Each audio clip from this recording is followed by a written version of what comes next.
Okay guys, here is a 15-minute stretch routine for after any kind of exercise. You don't need any kit, so let's get going.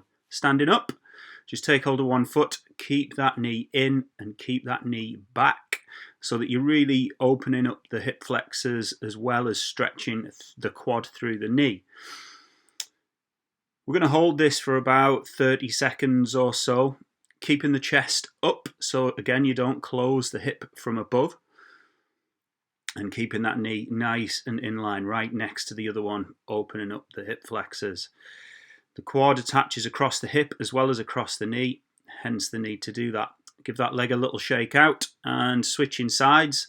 Again, keep that knee in so it doesn't stray out to the side. Keep that knee back to keep the hip flexors nice and stretched and the quad that goes across the hip, chest up, hips open. Holding this again for a good 30 seconds. If you need to rest one hand on a wall for a bit of balance, that's absolutely fine, especially if you're already tired. You could do this lying down, face down. That's going to help keep the knee back and in line as well. For this one, we're just doing it standing up. It's a nice balance test if you're not too tired for that sort of thing. Letting go, shaking out the hips, just giving yourself a little bit of a rest. We're going to go into some rotation. Soften the knees. This isn't about hamstrings. And just hook your fingers under your toes. Soften the knees as much as you need to and then rotate one hand out. Look up at that hand as it goes. And on the hand that you rotate, you're going to straighten that leg and feel it through the hamstrings.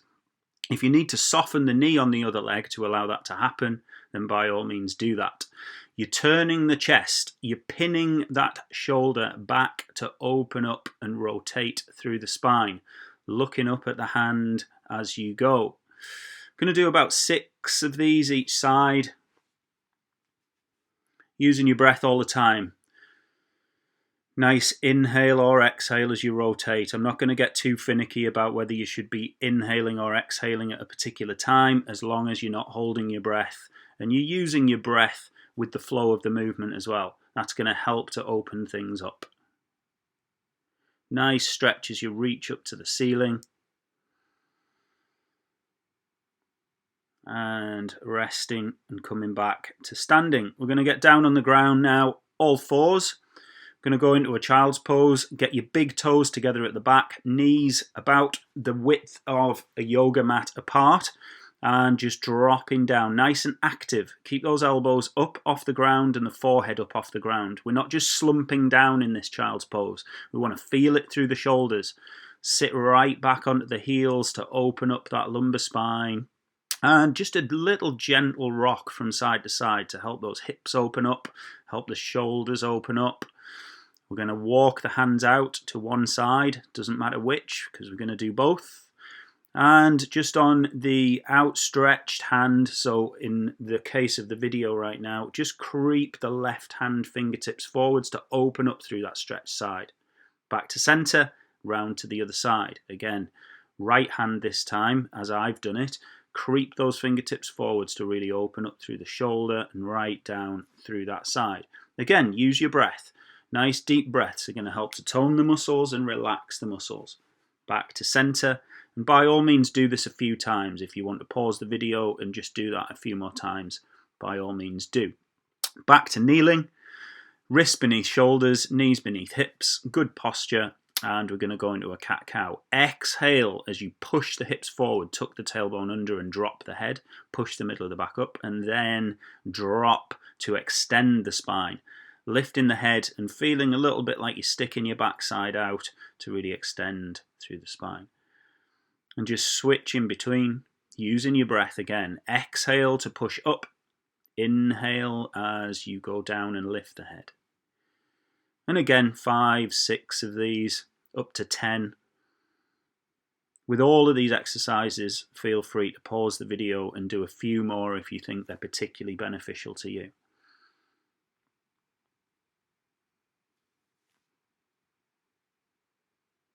A little wriggle out there just to finish off. And come into kneeling, taking one foot out front.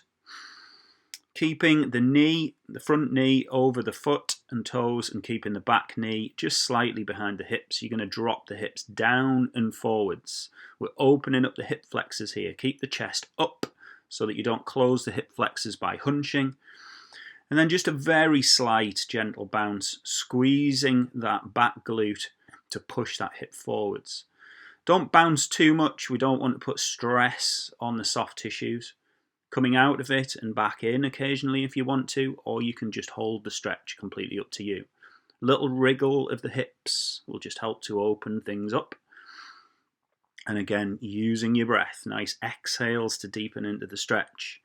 Really letting that back knee trail to open up the hip flexors. Back to kneeling and switching sides. Again, just keeping that front knee tracking over the toes and the back knee behind the hip to open up the hip flexors. Chest up, dropping those hips forwards and down, and a gentle wriggle, and not too much of a bounce, just to help open things up.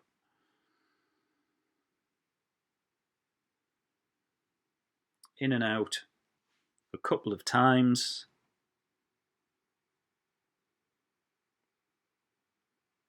Gentle wiggle, using your breath. And last time. Nice deep stretch on the last one. Holding for a few seconds. Coming out. And we're going to stay in this position, just high kneeling, but this time we're going to bring the other foot a little bit forwards, a little bit further forwards. Hands to the ground in front of you, and we're going to rock backwards and straighten that leg, really feeling this in the hamstrings now. So really stretching through those hamstrings, just as deep as you can manage at this point. You're going to keep the front foot nice and relaxed. You don't want to bring the calf into this. So just relax that foot. Don't pull the toes up and stretch the calf. We're targeting hamstrings here. And again, in and out 2 or 3 times. Each time just seeing if you can get that little bit deeper. All within your limits of comfort. And a 3rd time. Again, using that breath. Exhaling as you drop into the stretch. Breathing normally as you hold the stretch. You don't want to hold your breath at any point. And coming up, switching sides. Again, take that foot slightly forwards of the knee this time to give yourself that space to rock back and get into the hamstring. Using your hands on the floor just to take a little bit of your weight so that the back leg doesn't have to strain too much. And front foot nice and relaxed. And you can just rock that leg from side to side at the hip just to see if you can feel that stretch in different parts of the hamstrings. There's more than one hamstring muscle, so just slight wiggle of the leg might just open up a little bit more of a stretch for you. It's going to be different for everybody.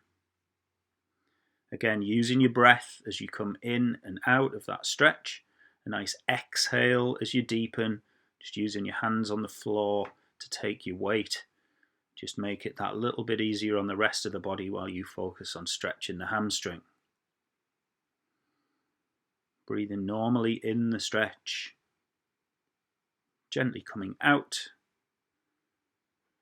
And we're going to get back down into that child's pose again now. So big toes should be touching, knees mat width apart. Hands nice and stretched out in front, but this time we're going to go into a bit of a rotation.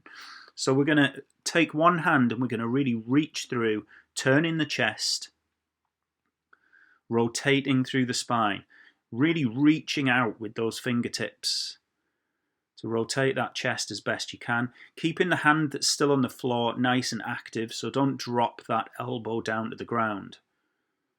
Nice and active through the shoulder. And we're going to rotate the other way by reaching up. And like we did earlier, we're going to look up at the hand, remembering that your neck is part of your spine as well.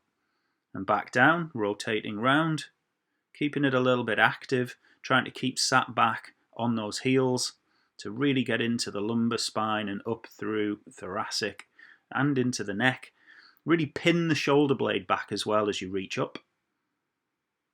Rotating down, again using your breath with the phases of the movement.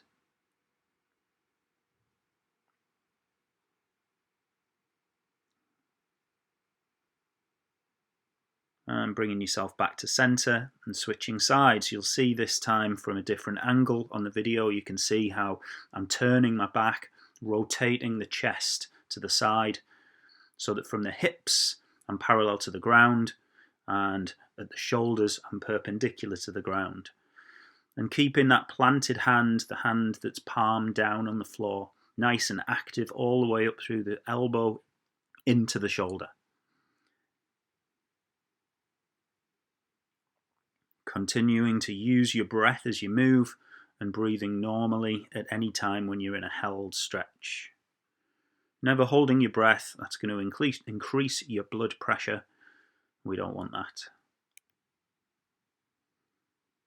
And last one, down, rotating the chest.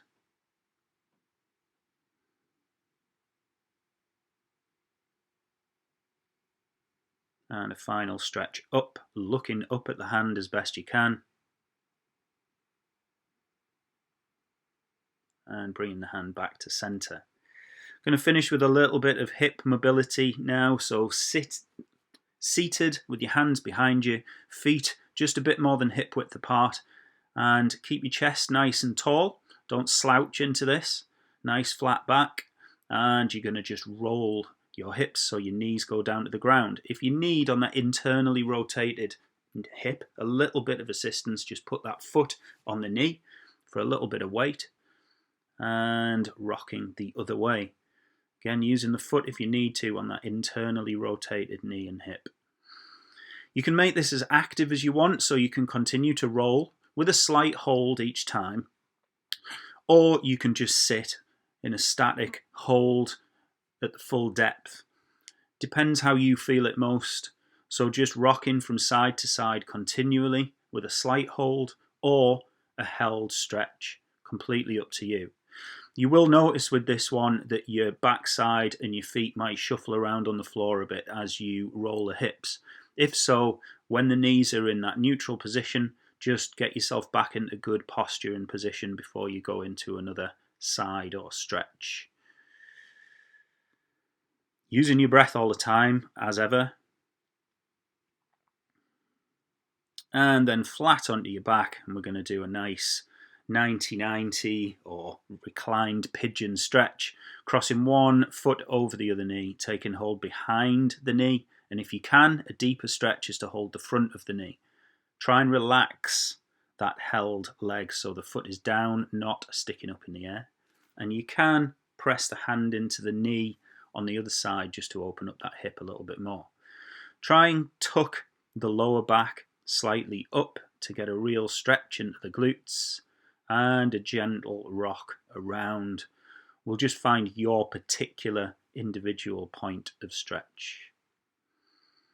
Again, breathing all the time. Nice deep breaths in to tone things up, and a deep long breath out to loosen things off and maybe get into that stretch a little bit more. Relaxing down gently and switching sides. Don't just release this one down to the ground because your hip flexors will kick in to protect your hip. Try and gently lower to the ground and switch sides. Again, that held side, try and relax that knee so the foot drops. Gentle rock with your breath from side to side. Holding this again for about 30 seconds or so. Give those glutes a nice chance to relax. You might feel this in your adductors a little bit as well. Depends on your particular tightness. And in your own time, you're just going to gently release that knee down to the ground, come up to seated, and we're all done.